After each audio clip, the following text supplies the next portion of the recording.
আল্লাহ রে তোর খুশি বুঝি আইতে হইল রে আল্লাহ। প্রায় ২০ লাখ টাকা ঋণ করে পরিবারের ভাগ্য ফেরাতে সৌদি আরবে গিয়েছিলেন দুই ভাই, কিন্তু ভাগ্যের নির্মম পরিহাসে এক সড়ক দুর্ঘটনা কেড়ে নিল দুই ভাইয়ের প্রাণ। ভাগ্য বদলানোর যে স্বপ্ন নিয়ে তারা দেশ ছেড়েছিলেন, নিমিষেই তা পরিণত হলো বিষাদে। বুকের মানিকদের হারিয়ে কান্নায় ভেঙে পড়েছেন সন্তানহারা বাবা মা। তার দেনা করে ব্যাংকে থেকে কিস্তি নিয়ে ওদেরকে বিদেশ পাঠাইছে। গতকালকেও কিস্তিওয়ালা লোক আসছে, আসি দেখেছে আমার ভাগিনারা মারা গেছে। এই নিউজ শুনে এরা চলে গেছে। মনোজন ভালো ছিল, আমার ভাইরা এত ভদ্র স্বভাবের মানুষ, সারা বিশ্বের মানুষ প্রশংসা করে।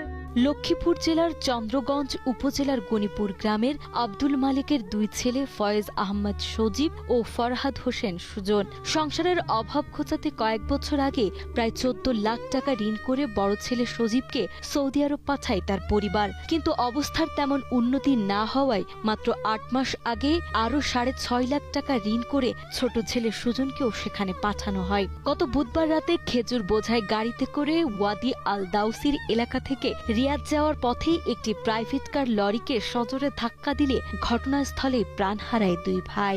একজন গেছে আজ ১ মাস ১১ দিন ১২ দিন মারা গেছে, আর মেজো ছেলে গেছে ৮ মাস।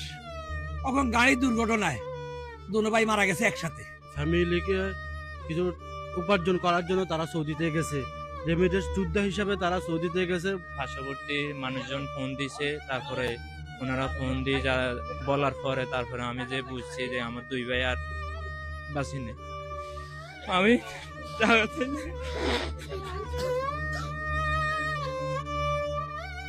দুর্ঘটনার কয়েক ঘন্টা আগেও সজীবের সঙ্গে ভিডিও কলে কথা হয়েছিল তার স্ত্রীর। মুঠোফোনে নিজের ৩ বছরের শিশু সন্তানকে দেখেছিলেন তিনি। কে জানতো সেটি হবে তাদের শেষ কথা। রাতে মৃত্যুর খবর আসার পর শোকের ছায়া নেমে আসে পুরো গ্রামে।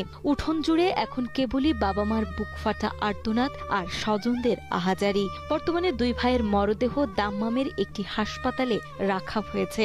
সন্ধ্যায় আমার সাথে কথা হয়েছিল, উনি ওনার ছেলেরা দেখতে চাইছিল, আমি দেখাইছি। এরপর আবার রাত্রে 11টা বাজে কল দিছিল, উনি ওনার ছেলের ওরা দেখছিল। এরপর আর কথা হয় না, 11:30টার পর থেকে আর কথা হয় না। একসঙ্গে দুই ভাইয়ের মৃত্যুতে শোকাহত প্রতিবেশীরাও। তারা দ্রুত দুই ভাইয়ের মরদেহ দেশে ফিরিয়ে আনার পাশাপাশি নিঃস্ব ও অসহায় এই পরিবারের পাশে দাঁড়ানোর জন্য রাষ্ট্র ও সমাজের প্রতি আহ্বান জানিয়েছেন। আমার ছেলে করে কেন দ্রুত ভাবে সরকারি ভাবে আনি দেওয়ার মতো আমি একটু চাই।